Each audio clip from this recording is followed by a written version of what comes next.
All right, here we go on the test drive. Let's see how the Sportage does as we cruise down the road. Seems to have a pretty nice ride quality. That shouldn't be a big surprise for an SUV of this size. It does have a little bit longer wheelbase, not as short as some competitors, so you're not going to have that choppy ride feeling going on with that. The seats themselves are comfortable, and I actually like the fact that you have a nice amount of bolstering in these front seats. Not that anyone's going to go flying around the corners with their Sportage, but you just never know. It gets down the road just fine. 187 horsepower is actually a reasonable amount considering some competitors out there that have far less. That's a good thing.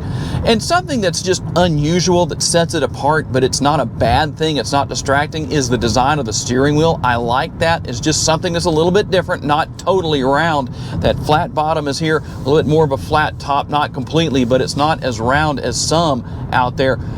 And a very versatile vehicle for those of you that are saying, Tom, I live in an environment where we get lots of snow and ice throughout the year. I need all-wheel drive. As I mentioned earlier in the video, you have that option with every single version of the Sportage. Now we're going to make our quick little turn here. It should come as no surprise that you have a nice tight turning radius.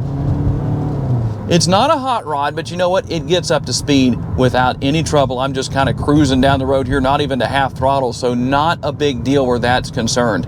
The technology is nice and easy to learn and use. I like that it has a modern look to it. Modern looks don't mean complicated. That's always a good thing with any vehicle, and Kia seems to do a good job of balancing those two things out quite nicely. The gas pedal and brake pedal, very manageable, easy to adjust to. And obviously for those of you that are saying, Tom, I don't want a turbocharged engine, this is another thing that's going to be a great option for you because you're not going to have that here. And for all that you get, a lot of features for less than $36,000, you're still pretty far under the average in the United States of America as of 2026, which is $50,000 for a new vehicle.